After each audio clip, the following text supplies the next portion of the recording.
engraving into the metal, deeply into the metal of the gun. Yes. I would like you to read out loud what it says. It says Red Bandit. Red Bandit, deeply engraved. Welcome back to my channel, MakeLab TV. In today's video, we're gonna try to figure out this trick from Arkadia on Penn Teller Fool Us. How did he engrave the name Red Bandit? How did he know that Allison would pick the name Red Bandit? Wow, what a great trick. This is for magic education and for entertainment purpose only. So let's have fun and try to figure out how this happened. This is a very funny trick. The funny part about it are pirates. is this part where he actually puts Penn Teller in disguise with funny hats, pirates hats. That's pretty funny. Now let's go deep into the trick and how it works. Okay, the part where it happens is right here with Allison's drawing. We can see before there is a Silent Sea. the silent sea dog, which is Teller, and even before we see the peg leg pen, which are cartoons of Penn and Tellers. But the trick is happening on Allison picture frame. Has somehow been erased by history.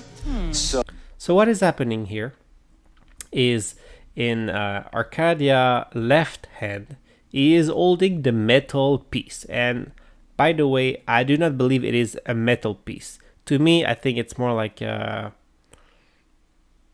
clay. It's probably like something like clay. Something with very, very, very soft. And while he is holding it with his left hand, he's asking Allison, what is the name that you want as a bad guy? So you have to make up your own. Red Bandit. Red Bandit. So he writes it on top, and there's no funny business happening here. The red. So the red. So right now he's holding the piece of clay or whatever material he's using behind his left hand right here. Now he knows the name, which is Red Bandit. The next thing he needs to do is actually write on the clay. Okay, and he's gonna do it right here. Bandit we have there. Brilliant. Okay, so but something else is missing here as well. So And as he brings his hand down, he puts the piece of clay in front of the pad so nobody sees it. And that's when, with his marker, which is a special kind of marker that is actually that he has a way actually with the marker to write on the clay without leaving any marks. Let's look at it. oh, maybe And right here, you see how when he starts writing, they don't show. And he writes very small. His hands is barely moving. Okay, I'm gonna actually go frame by frame. As you can see, his hand is barely moving at the beginning 100. because he writes on this piece of clay, Red Bandit. And when he's done, you will see that the angle of the camera will change, and then the hand starts moving a lot because he needs to finish writing the rest of the phrase that he's supposed to be writing. Okay, let's look at it again. So maybe 100,000 gold doubloons. As you can see, at the end the hand gets pretty quick, but at the beginning it's very slow because he needs to write in very small letters Red Bandit on the piece of, well, I think it's clay, but some kind of things like that. And now let's take a close look to his left hand where he wrote the thing on it. It's a lot of money. Yeah. So the red. So right now, see as he put his hand down trying to hide something, Well, let's see what he's trying to hide, because we can actually see it. Look at his left hand, and you can actually see something rolling inside of his hand. Do you see it? I'm going like frame by frame, back and forth, but you can actually see in there, in his hand, the piece of metal or the piece of clay or whatever it is that he just wrote on. And when actually you look at the beginning, you can see on it that the first part of the poster, there's nothing written on it. This part here, because when he starts writing right here, So he actually starts right at the corner. Why didn't he start writing right in the corner with the marker?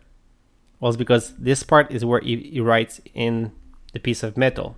So that's why when we look 1,000 go. at the writing here, the first part here, there's actually nothing written here, because that's where he wrote Red Bandit on that part.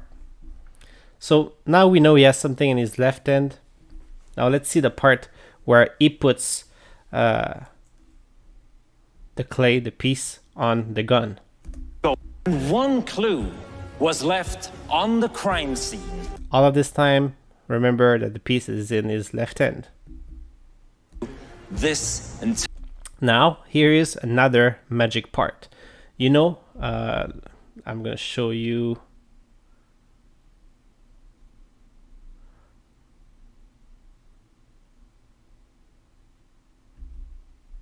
Wait, it's before or after? Right here. Okay, sorry for taking some time, but she has a mark on her hand, okay? And this mark on her hand appeared at one point. And we're gonna find out where did he put this mark on her hand. I think on the piece of clay, there is like some kind of ink, and he will use that to put it on her hand. And this is happening exactly right here. clue, your weapon, which you've been holding on to this entire. Right here, you see his left hand is going on top of her hand while he is opening the briefcase. And that's when I believe that with his left hand, with the piece of metal that he has in his hand, he will actually put the tattoo or the ink on her hand. Time. So the piece of clay is in his hand.